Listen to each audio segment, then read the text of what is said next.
Awesome. So thanks again to London. Brent does his own intros, so this is going to be real short and sweet for me. But before I do, the CanSpep conference video, if you haven't registered, do it because it's going to be so much fun, and I can't wait to see everyone in Saskatoon. So on to today's session, sponsorship in COVID world, post-COVID world. I'd like to welcome Brent Burides to the virtual stage. He is the president of the partnership group, and he is our resident sponsorship expert today. Welcome, Brent. Thanks very much. Thanks for having me. I am just going to turn off my video. I do first, though, want to recognize that I'm broadcasting today from the Treaty 7 People's land that is situated within the Métis homeland and is the home of the Métis Nation of Alberta Region 3.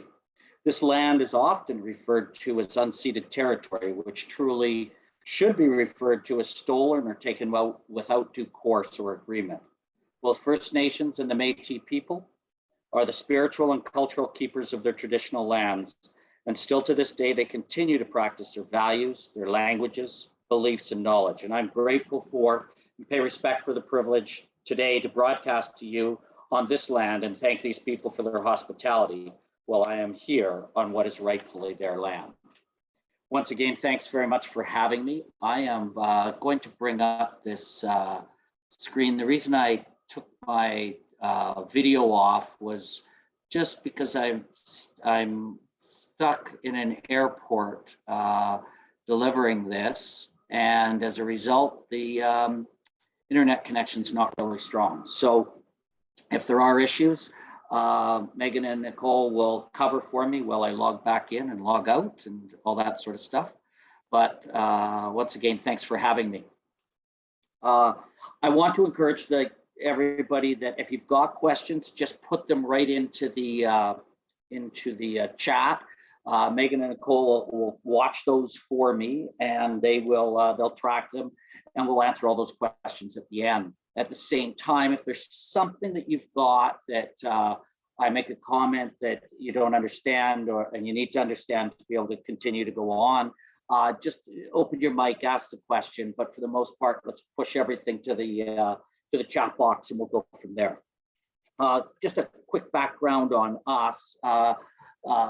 We are a company called Partnership Group Sponsorship Specialists. We work with not-for-profits, charities, pro sports, amateur sports, businesses, anybody that sells sponsorship. We also work with those people that buy sponsorships as sponsors. We're not a sales agency at all. We don't go out and say, hey, we're having this big event. Brent, can you and your team go out and get us money? We don't do that. What we do is actually help build capacity to help those organizations that are running events or own events to be able to be successful on their own.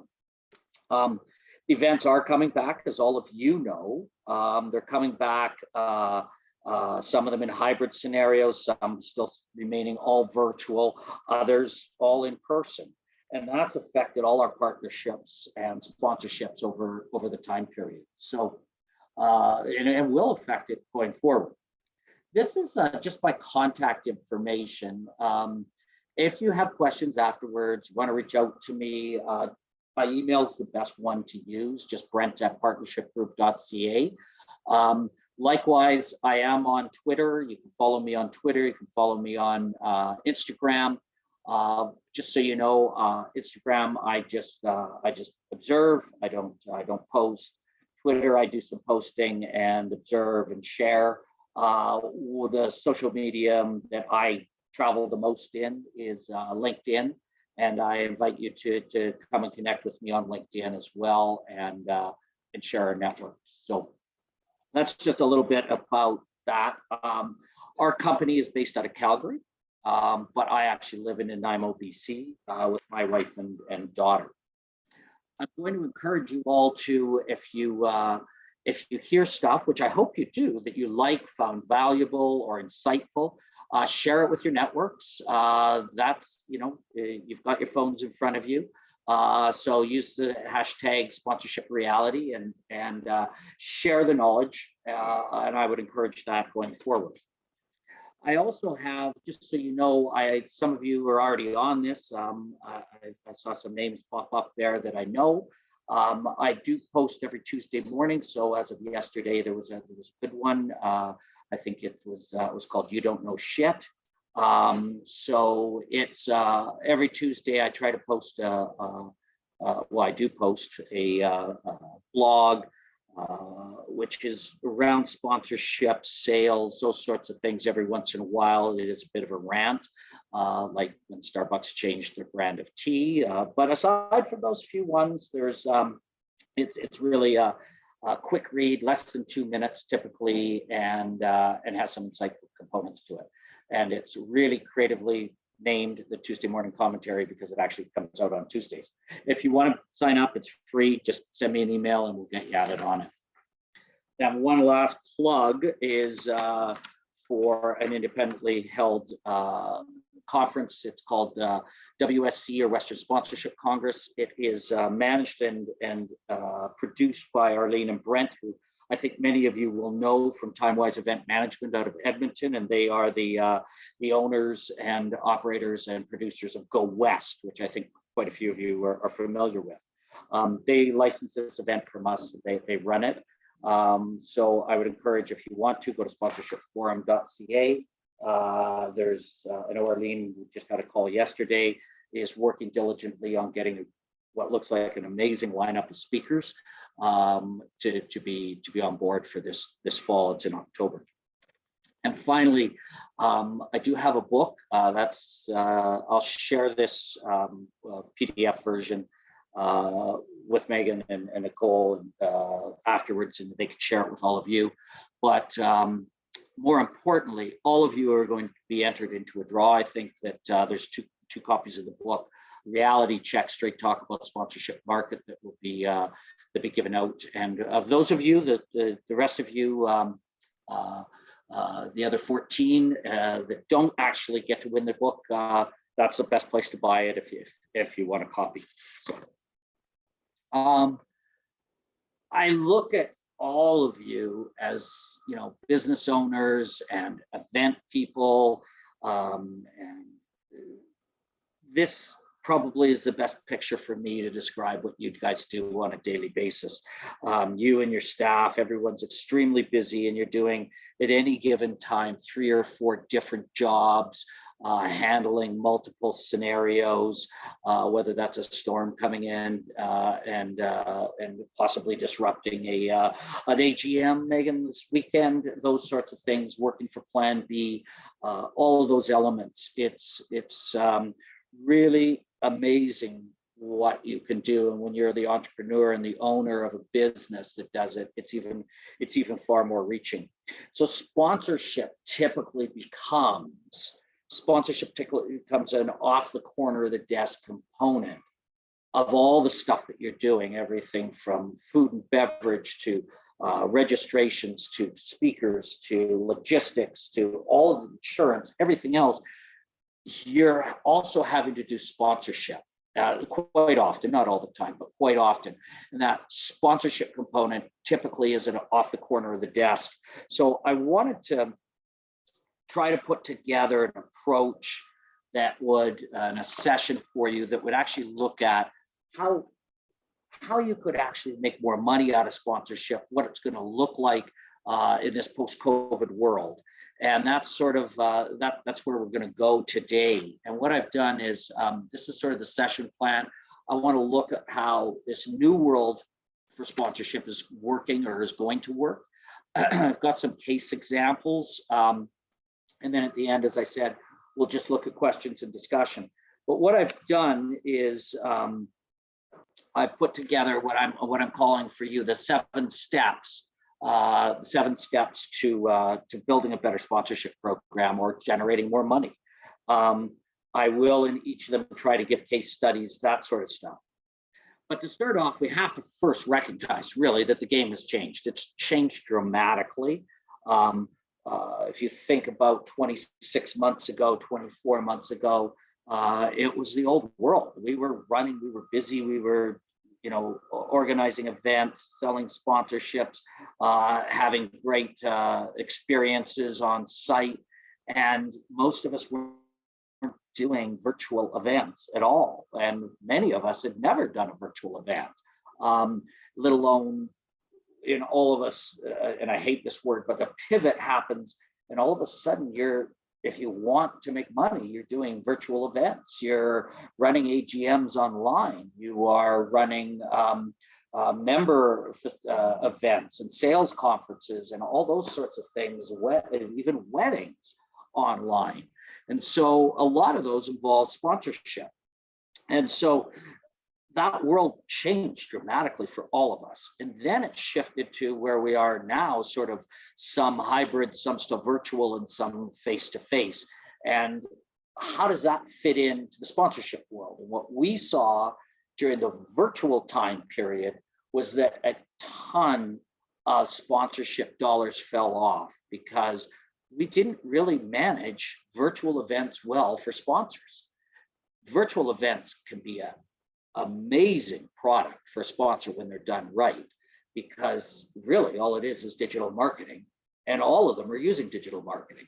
You have access through this type of program in virtual with database access and opportunities to build databases and be able to have one-on-one touch experiences with people that you might not be able to have in a live experience. So there's a whole bunch of those elements that happen, and we're seeing that shift into the new world, and I'm going to address that a little bit. So these are called the 7 steps to a successful sponsorship programs that you can undertake to monetize better, generate better sponsorship and fundraising revenues in a digital and a non-digital world. From my experience, you probably won't be able to take all 7 away and put them into practice tomorrow. But if you could take 2 or 3 and put them into practice in the next 6 months to a year, and then build on that, that would be the best way to go. So I'm just going to look at the 7 steps that I've outlined for you, and then I'll go into them each individually. But the first one is really, you need to understand that your historical way of doing sponsorship will need to change, and why it'll need to change. You'll see that why you need to bury but we've always done it that way approach and embrace change to be financially successful with sponsorship. Number 3, step 3 is to appreciate the power of digital integration, even in a face-to-face world, and how technology will impact your success. And step 4 is comprehend the difference between what we call cost recovery sponsorship and profitable sponsorship. Step 5, we're going to look at is being able to build out activations both on site as well as virtually and digitally that will deliver results for your sponsors. Number 6, know that there is an art and science to the post-COVID sponsorship game. And it is more than counting eyeballs and numbers or just begging for support. And finally, the last step that I'm going to touch on today is really to delve into the new world of sponsorship. And that's about relationships versus transactions and how to play the long game. Okay.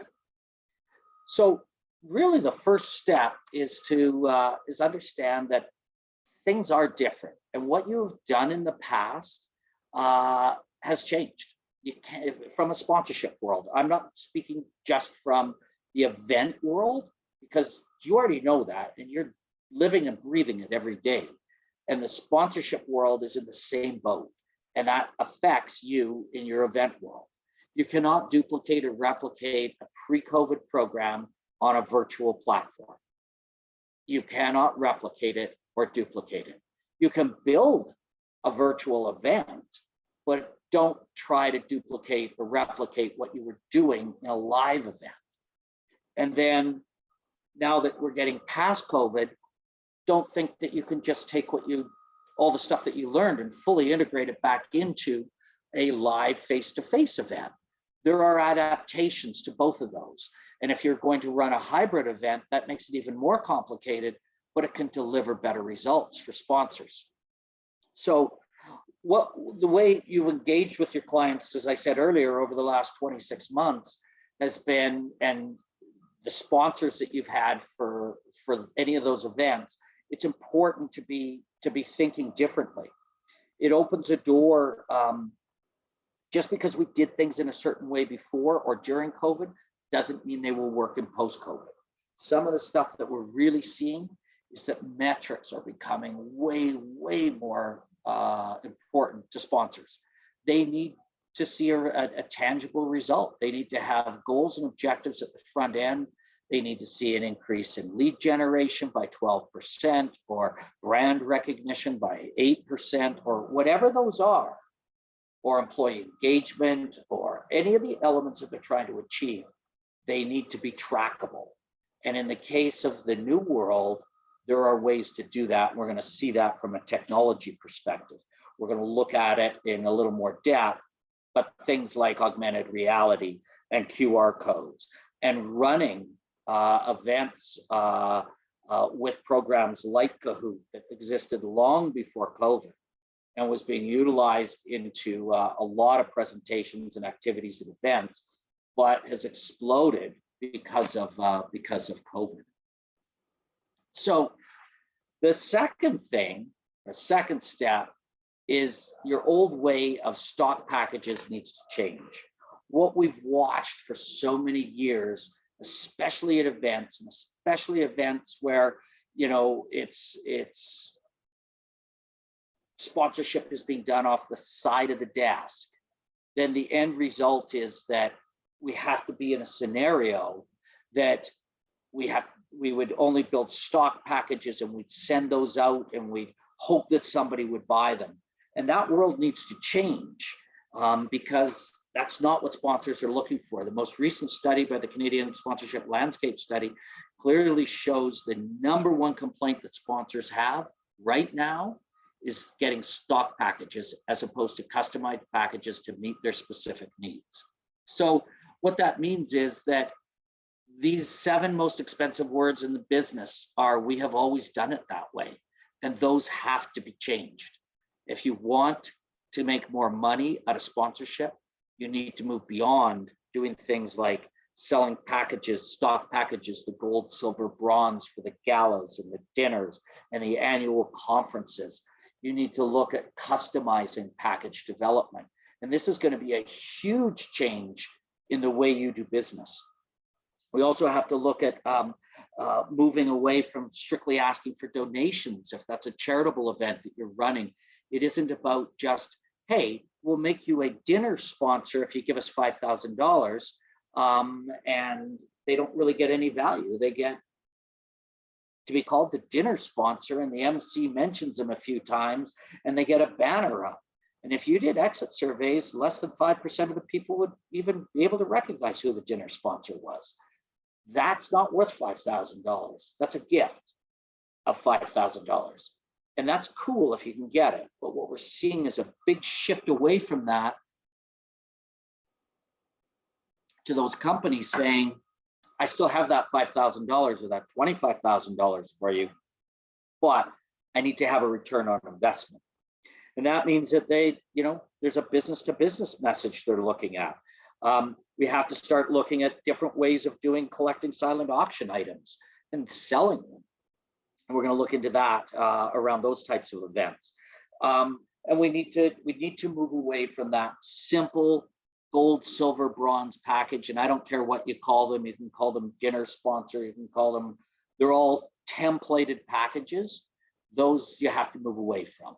And that's probably the most important step of all. The third step is appreciate the power of digital integration, even in a face-to-face world, and how technology can impact your success. It's really important to be looking at how you can integrate digital into your events now.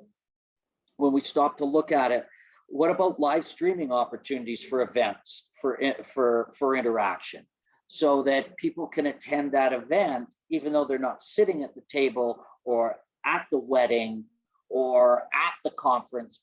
Can they be live streamed in as well, so that those people can actually be part of the experience? On top of that, that gives a lot more that chance to expand your audience base, a number of attendees, that's revenue, but it is also more eyeballs and access for those sponsors. Live and silent auctions have been available to go online for over a decade now. And by shifting that 100% to online, that doesn't mean that you have to have no actual physical products at a table.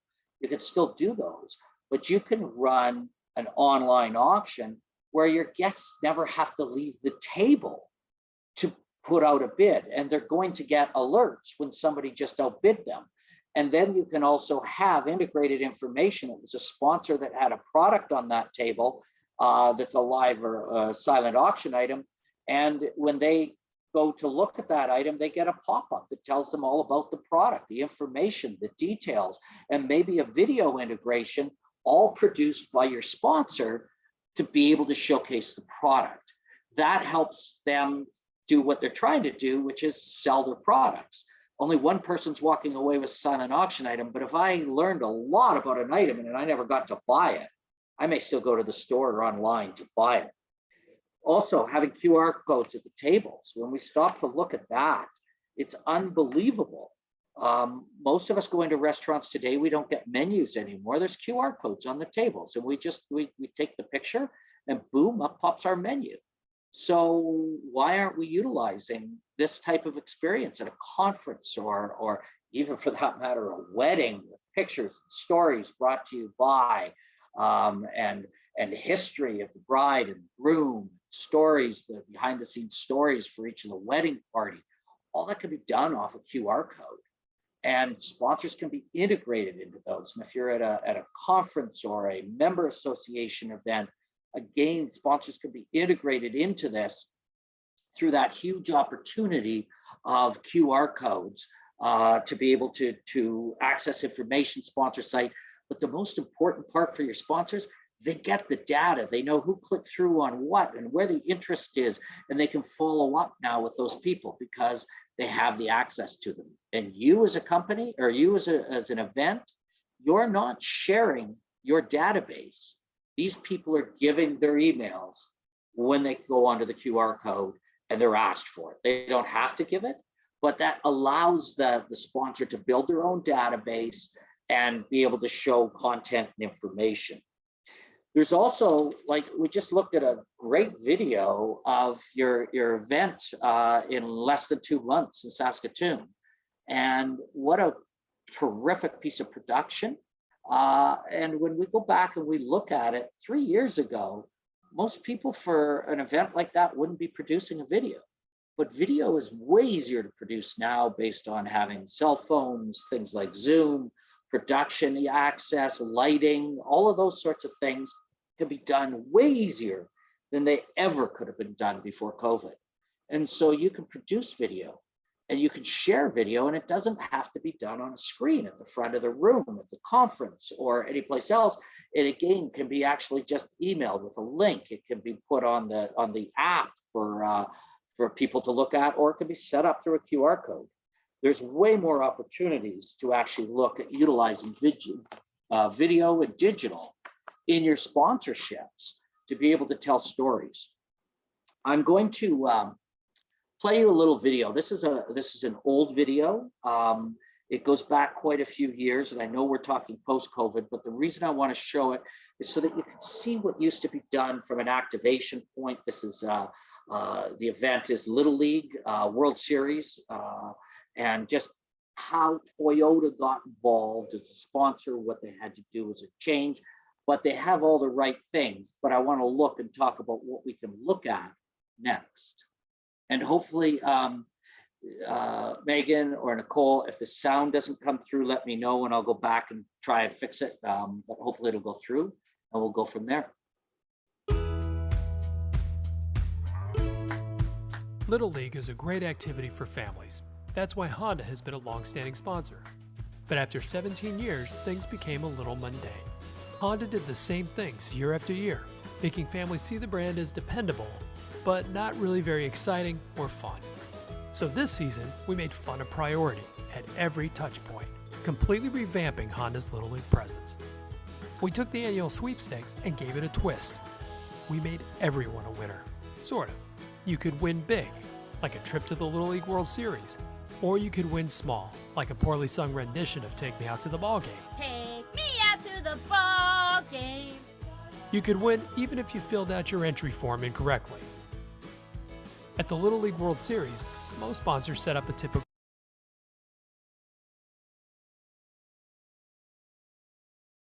booth. We set up Camp Honda.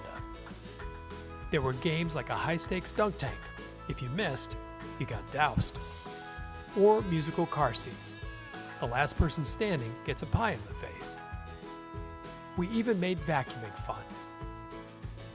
And it could be shared on social media. We aired a national TV spot paying homage to mascot races while promoting the Odyssey's built-in vacuum. And we let those mascots run loose on the streets of Williamsport. And finally, we brought a little joy to Staten Island Little League, whose season was almost destroyed by Hurricane Sandy. We engaged with families in ways that made them smile, laugh, and feel understood. Because we're not just marketing at people, we're connecting with them.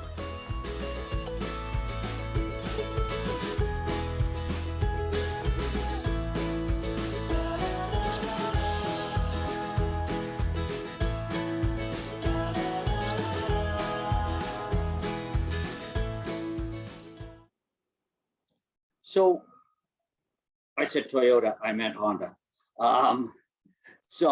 We did some work with a client on Toyota, so it's top of mind right now.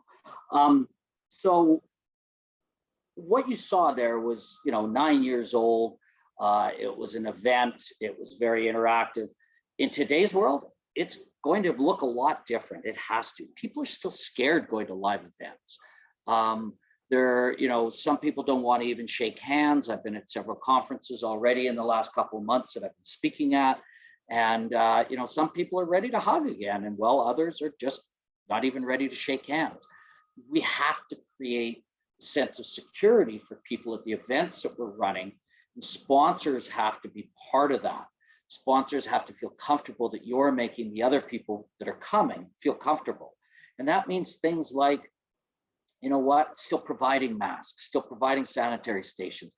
Tell people that are coming to the event in Saskatoon, hey, just so you're aware, there will be sanitation stations. We will be setting up, doing our best. Instead of at our tables at 10, we're only putting 6 people. So there will be, these aren't things you have to do or are required to do, but they make people feel safer, and that makes a sponsor feel safer. And again, it gives you a product that the masks are made available by ABC Company or Affinity Credit Union, if that's the local sponsor, or whatever. So all of these elements are going to give you opportunities to do things differently. With the dunk tank and with those sorts of things, great opportunity to get people to sign up for more information, utilizing QR codes and other linkage above and beyond just actually testing the vacuum in the Honda and those sorts of things, but being able to take that knowledge home and being able to show other people at a later date through a QR code and a link. So those are some of the things that we're seeing that shift in the new world is going to go more digital. So the fourth step that we're looking at is the comprehending the difference between cost recovery sponsorship and what we call profitable sponsorship. Cost recovery sponsorship tends to be when what we're trying to do is literally recover costs. We've got a luncheon, and to feed these people at this event is going to cost us $20,000. So we go out and we look for somebody to give us $20,000 to cover the cost of of the food and the experience at lunch. Well, the problem is that if we get that $20,000, we're only covering the cost. It doesn't cover anything else. But if you look at it and you say, okay, I'm going to go talk to, I'm just going to use Affinity Credit Union on your own conference in Saskatoon. And the end result is that we're going to look at it, and we're talking to Affinity Credit Union, and they tell us that it's really important that they reach this type of an audience and these people, and your audience is great because they're really focused on entrepreneurial businesses and so forth and so on. And they're doing work across the country now, as opposed to just being in Saskatchewan, which isn't true, but I'm using that scenario. So you could give them not only the presenting sponsor at lunch, but the opportunity that at every table of 6, there's actually only 5 of your members, and there's an affinity credit union person sitting at each and individual table so that they can answer questions that people might have around credit unions and banking and the event business, and how they can help support the event business or whatever the conference is. And then on top of that, they may also get the right to present a speaker, and they may actually be able to deliver a workshop. These are all things outside of the luncheon. And the value of everything that they're getting comes to $30,000. Now you've covered the cost of your meal, and you've got $10,000 in profitability. So what you want to do is stay away from the, here's our stock package as the presenting sponsor of lunch, and you'll get a logo, a banner, and a speaking opportunity to introduce the guest speaker and blah, blah, blah. But a wholly integrated one that specifically meets that sponsor's needs and brings in the money for you long-term, because it's cool to get a sponsor to cover off your costs for the lunch, but nobody wants to step up and give you money to cover off the administration costs or the registration costs or those sorts of things.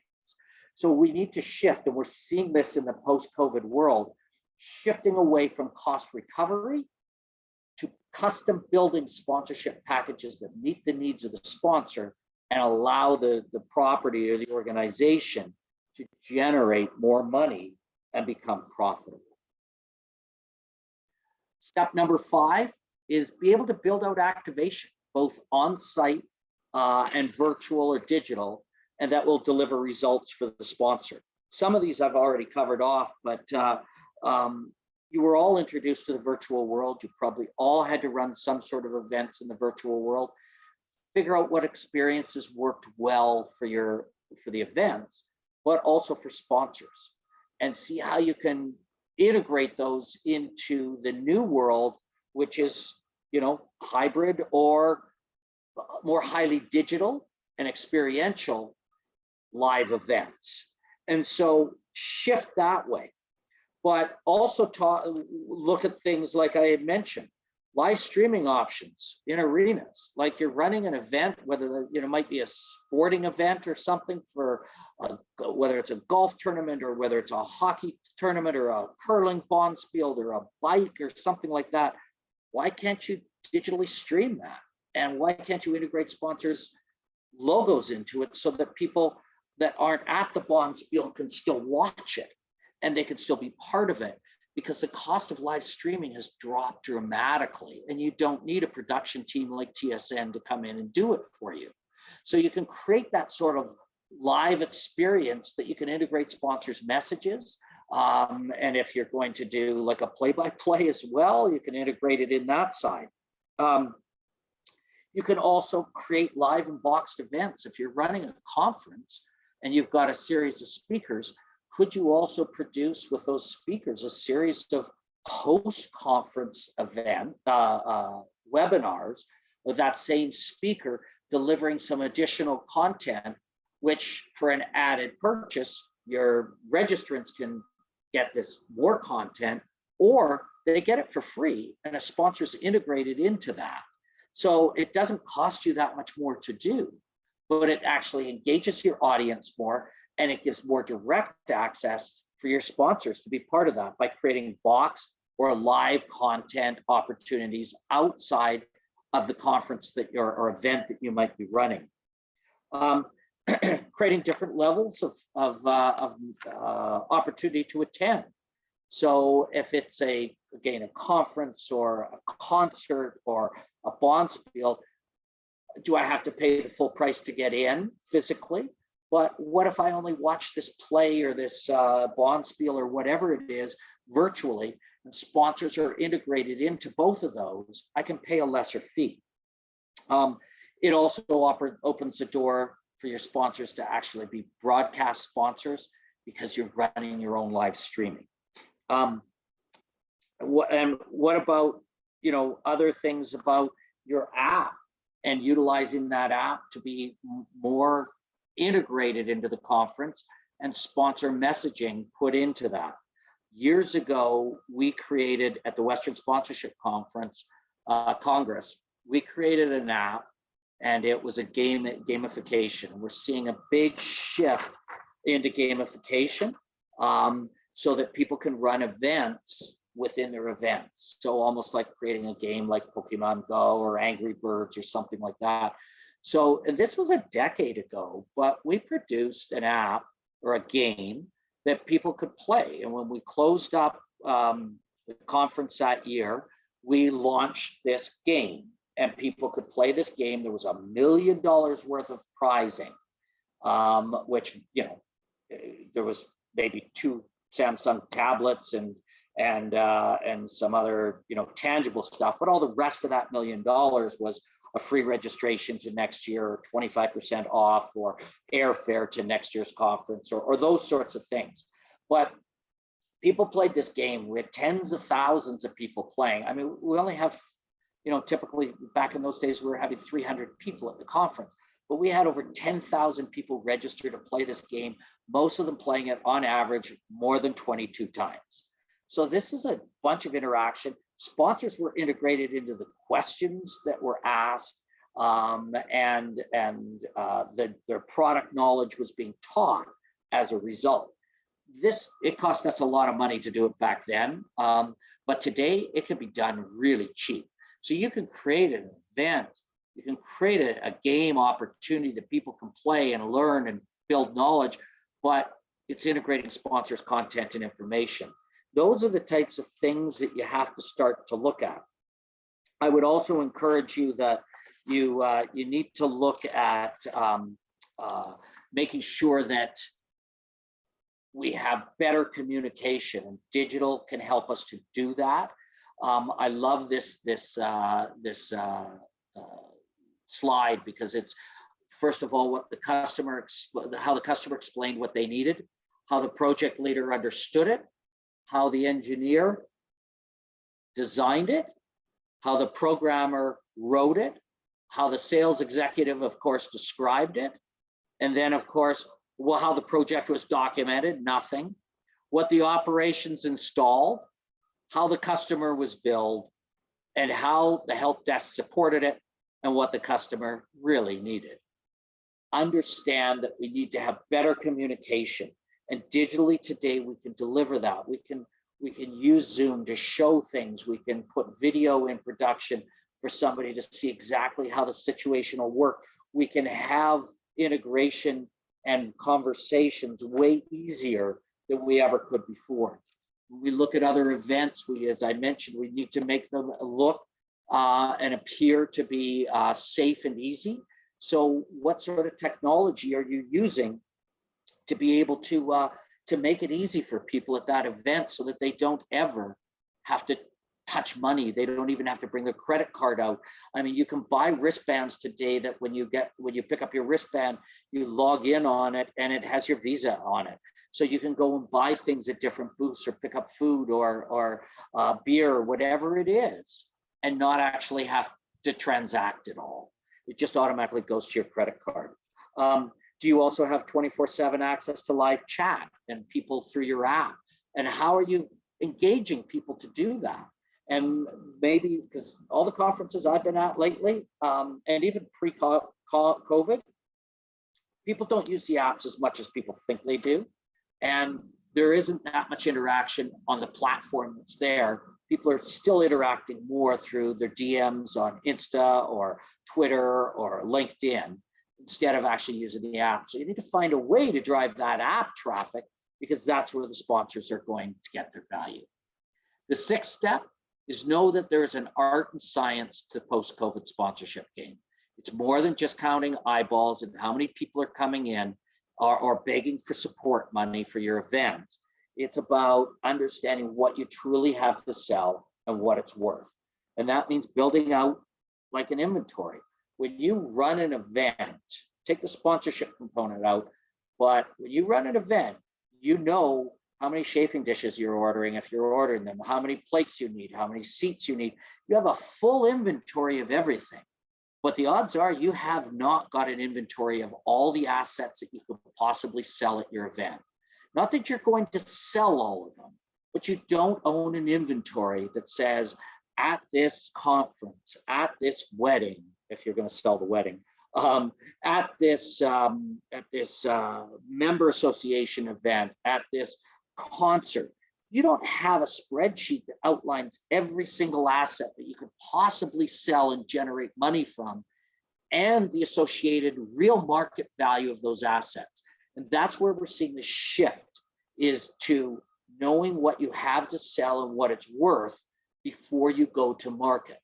And then you can custom build the programs to specifically meet those needs.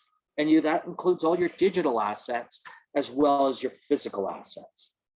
And finally, step 7, we need to understand that really we need to delve into a greater world of relationship building versus transactional. And this is how you're going to play the long game. It's so important that we understand, and those of you that still ran events during Congress, during COVID, you probably talked to your sponsors more during that 24 months than you had ever in a 24-month period, because you were worried about them. You wanted to keep their money. You wanted to make sure things were working. And that built deeper relationships. And the deeper you have a relationship, the more chance you have of renewals or getting the business. This isn't rocket science. People buy from people they like and trust. If you have a great product that will help the sponsor, that's fantastic. That becomes transactional. To get the renewal, to get the full value, to get a bigger sponsorship deal, you have to have trusted relationship. So that means spending more time with sponsors and understanding their business, their goals, their objectives, and custom building these programs based on the inventory of assets that you have. This is the shift from sending out packages or requests for donations and sponsorships to understanding what those organizations need and custom building their proposal. Because what Starbucks needs is really different from what Deloitte needs, which is really different from what EB Games needs or Reitman needs. So you need to look at that and custom build those programs. And the only way you can do that is if you have a relationship with that partner or that sponsor to be able to custom build what they need. So I just want to wrap up here, and then I will open up the floor to questions. But I've got a few slides before we get there. So the wrap up really is, there is a shift from this transactional deal world of sending out packages, people sign them, and you don't talk to them until next year when it's time to renew, to now climbing into bed together and building together programs that will work for you and generate revenue for you, but also deliver ROI for them. And it truly is about building greater relationships and moving away from that, but we've always done it that way, belief. So undertaking discovery sessions with prospects so that you become moving away from pitching packages to providing solutions for them. Here's a stat for you. 88% of executive buyers want a conversation, not a presentation. So stop pitching them proposals and sit and talk to them. Come to a verbal agreement and then build a package based on what they've already agreed to. So just the thought, what if we don't change it all and something just magical just happens? That is not the way for the future. So that would be everything that I have. I just wanted to open up the floor. I promised that I would try to have this done in 45 minutes so that we could leave 15 minutes or so. I am going to just run through the last couple slides again. I will send this to you guys and you can share it. It's got all that information. That's the reality check. And thank you very much. And I will turn this off and just go back to where we were. Awesome. Thank you, Brent. That was really good. Some questions have come in, and of course it's scrolled down to the bottom. So let me go back up to the top here. The first question was probably from me. Okay, so because I am all for customizing packages. I've been loving that concept for a number of years now. This is the first time I've come across a situation where the sponsors for this particular event don't get that. They're just expecting the gold, silver, bronze. Like, so how do we convince sponsors that more a la carte options or a customized experience, if you will, is the way to go? So the reality is, if somebody doesn't want a customized proposal, take the money and run. Like, take it, and I mean, it sounds bad, but take the money and run. So let's build a scenario. You've got 10 sponsors. 2 of them are, top level, 3 are mid-level, and the other 5 are sort of your lower level sponsors. I would start with your top 2 sponsors and go and talk to them about opportunities, how you can customize for them if they've always, had other formats that customize or the stock formats. And if one of them says, yeah, tell me how you can help me, then go that route. If the other guy says, no, just send me what I did last year, I'll sign off and send you the money, then let them be. Do that for them, because you can't, coming back to one of those first slides, that person doing the 1,001 jobs, you're not full-time on sponsorship. You're probably 5% on sponsorship, right? Mm-hmm. And so the reality is that you can't waste your time with that other sponsor. Work with the one that wants to work with you. Work with 2 or 3. I tell clients that are small organizations, if you have 20 sponsors and you have 5 or 10% of your time dedicated to sponsorship, only work with 2 or 3 sponsors in a given year to try to move them over to this customized format. And if you're already doing that, that's great. And then leave those other ones be. Ultimately, one of 2 things will happen. They will drift away because they're not getting value, or they will say, how come he got all that stuff? Keep an email trail, show them where they said they didn't want to talk to you about customization, but now that they do, you're glad to do so. Awesome. Okay. Okay, so the next question is, sorry, I'm just reading it here. So obviously during COVID, a lot of organizations had their budgets slashed in terms of sponsorship and the ability to sponsor virtual events or whatever. And I was just, I guess the question is advice on starting the conversation to move people back to pre-COVID spending slowly. It's not going to happen overnight, but hopefully it does. But how do we get the conversation started?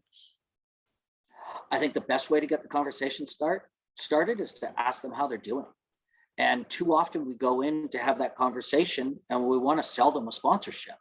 Mm-hmm. So don't worry about the sponsorship, build a relationship, go in and talk to them, find out, hey, I know that you had to walk away from this event, or you came in for the last 2 years virtually, but like at 25% of what you normally do. Tell me how your business is doing now. Tell me what you're doing. Tell me, are all your staff back? Are you working virtually? Are sales up or down? Take an interest in their business and understand what they're going through. Because there's also a lot of companies that made a ton of money out of COVID, and they have lots of money, and they increased spending in sponsorships during COVID. And so there's people on both sides, but you need to understand that. Where are they? Because they could be back in 3 more years to those pre-2020 numbers. But if you know it's going to take 3 years, cool. Are you willing to give them the $10,000 package each year for the next 3 years, even though they're spending $2,500 or $5,000, because they've been with you for 10 years before that, and say, you've been a good partner, your costs aren't high on this, that the margins are good, so maybe I do only take $5,000, and they sign for 3 years, but they know if they come back after those 3 years, it's back up to the 10 or 12 or whatever it's going to be. Or that, they're a pain in the butt sponsor. This is a great opportunity to show them the door by giving them a proposal they can't buy, right? So, and we all have those. We have those high maintenance people that we want to get rid of, but we don't want to just say no to them, right? Especially in member or association groups. Yeah. Fair enough, for sure. So another question was, oh, that's a good one. How do you get in contact with big potential sponsors? So like, a lot of times we get redirected to these online form fills or whatever, but for companies like Amazon or Google or Uber or some of the other big guys. So I gotta be brutally honest that this is what we tell our clients, and we have some really big clients, like big national organizations that run massive events. And we have some that, it's an executive director doing 12 different jobs, and the total operating budget for the organization is $300,000 a year or whatever, right? So we have clients at both ends of that. And what we tell our smaller clients is, why would you want to call on Uber or Amazon? Can you really help them? And this is a mind shift. Look for the sponsors that you believe you can help instead of the ones that can help you. And this is a huge paradigm shift. Sponsorship is about the sponsor. Donation is about you. If you want to beg for money and say, please help us with our conference, then go after a donation. That's cool. They'll give you money, and that's great. And you can give them some recognition. But if you want them to come back year after year, and they're returning a value, an ROI that helps them to increase their revenues or increase their lead generation or increase their employee recognition, whatever it is, then that's a business to business sponsorship transaction or partnership. And so in doing that, is Amazon, could they spend their money better, like $1,000 with you? What's their return on investment? Like, couldn't they spend that $1,000 way better on Google ads and drive traffic to their website? So those are the things you need to look at. So don't always go after the big guys. Sometimes it's the small people. Like, there's quite a few events that I know have sponsors who, we never would have expected to be the right sponsors. So if you still want to go after the big guys and you get the, hey, you got to fill out this form. We're in a pretty big social media world right now. There shouldn't be anybody you can't get access to. If you can't get access to somebody, you have bigger problems. So we used to speak about 6 to 7 and 8 degrees of separation. Well, degrees of separation now are 2 and 3. So if your social media network on LinkedIn or whatever exists, and you have more than 500 contacts, you should be able to get to most people. In addition to that, if you go to those companies and say, hey, John Smith, marketing director, I'd like to talk to you about my conference, and we're the event company. We want to sell you a sponsorship. John's probably not going to respond to you. But if you reach out and say, hey, I'm running an event. I don't know a lot about your company, but I think there might be a match. I don't have a pitch. I'm not going to ask you for money, but could you give me half an hour of your time so I can learn more about some of the investments you've made in sponsorship, because it looks like you know what you're doing. And I'd love to learn a little bit about you and from you. That type of smoke up the back end opens a lot of doors. People love to be told that they're really smart and they're doing things right. We have to be humble at that to be doing that, right? But the reality is people love to talk about themselves and their success. So that opens up the door. The other thing is that when we look at some of those big companies, and there's degrees of separation, the members of the organization that you work for, or that's a client that you're running this event for, any of those sorts of things, do they have that access? Who do they know to open doors? And the final one is, and we do this for some clients, but it is expensive as heck.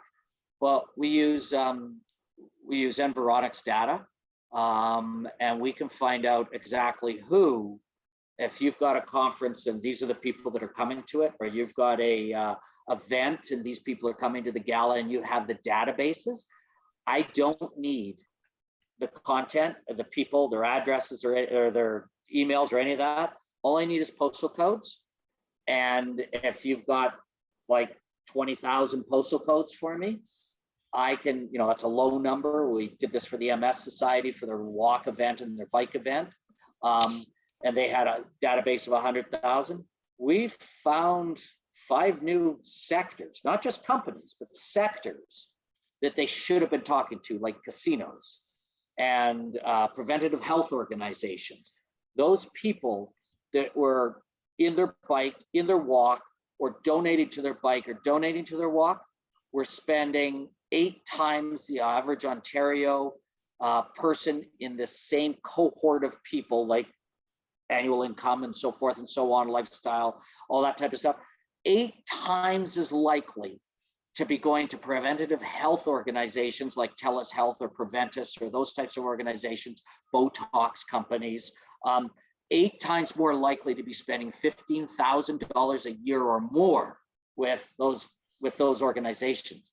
So that opened up a whole new opportunity for MS to be calling on. The other one was casinos. So, but we found them 5. So there are other ways. And if you have that data and you know who you should be calling on, and you just say, hey, this is our audience, how would you like to talk to us?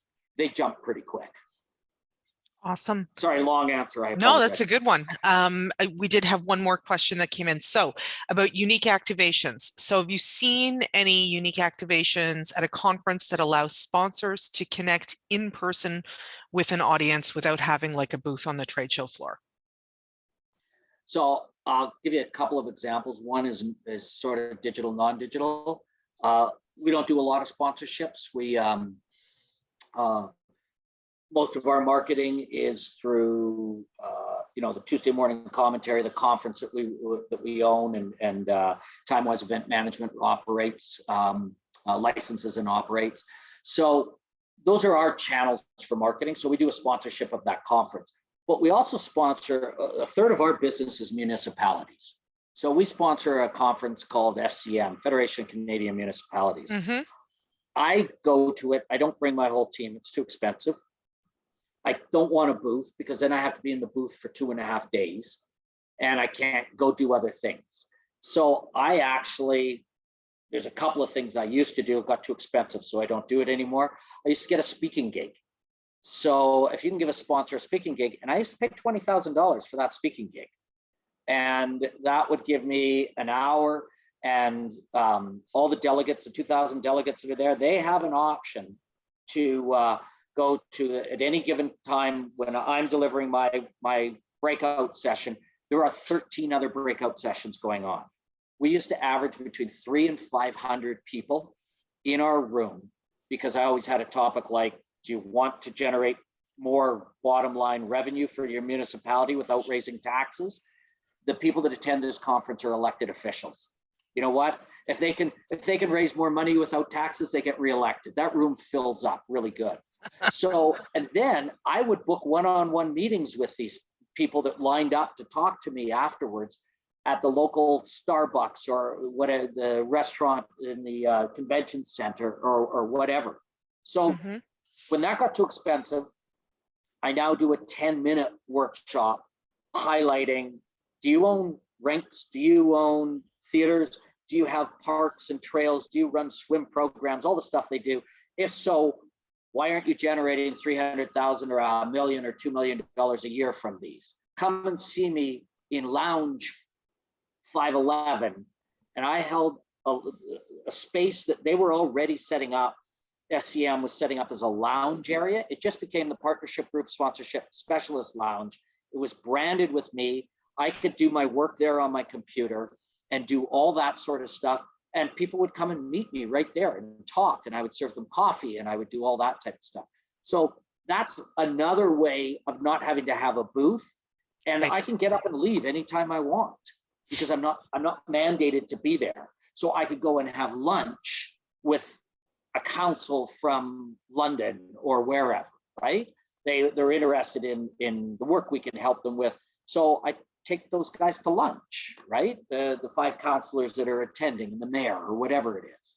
And I don't have to worry about my booth. The other thing is to set up a gaming opportunity and have your conference organizers, so the event managers, promote an event that you're doing on an app, like a game that creates a so the sponsor actually physically doesn't even have to be there, but they do almost a scavenger hunt setup, and through that scavenger hunt setup, that it might be that you go to their booth, you go to something else, you have to answer questions on their products, how they integrate, all that type of stuff, and then they can win prizes as a result. Cool. All right, thank you. I think those were the questions that came in. So on behalf of everybody here, Brent, thank you so much for your time today. Thank you for doing it from the Calgary airport. Hopefully you get home safe and sound today. Thank you so much to Tourism London for sponsoring the webinar today. And for those who have yet to do so, register for the conference. The early bird ends June 30th. Oh, and it looks like, Brent, we have a CanSpet member who is watching this from the Calgary airport today. Who's that? Rita Molinari. So once this is done, stay on the line. I'm going to give you her cell phone number. She'd love to connect if you've got time. Okay, sounds great. And I was going to say, can I stay on with you and Nicole? I want to find out about those books and how to get them to whoever. You got it. We'll do that draw for sure. Thanks, everybody, and enjoy the rest of your afternoon.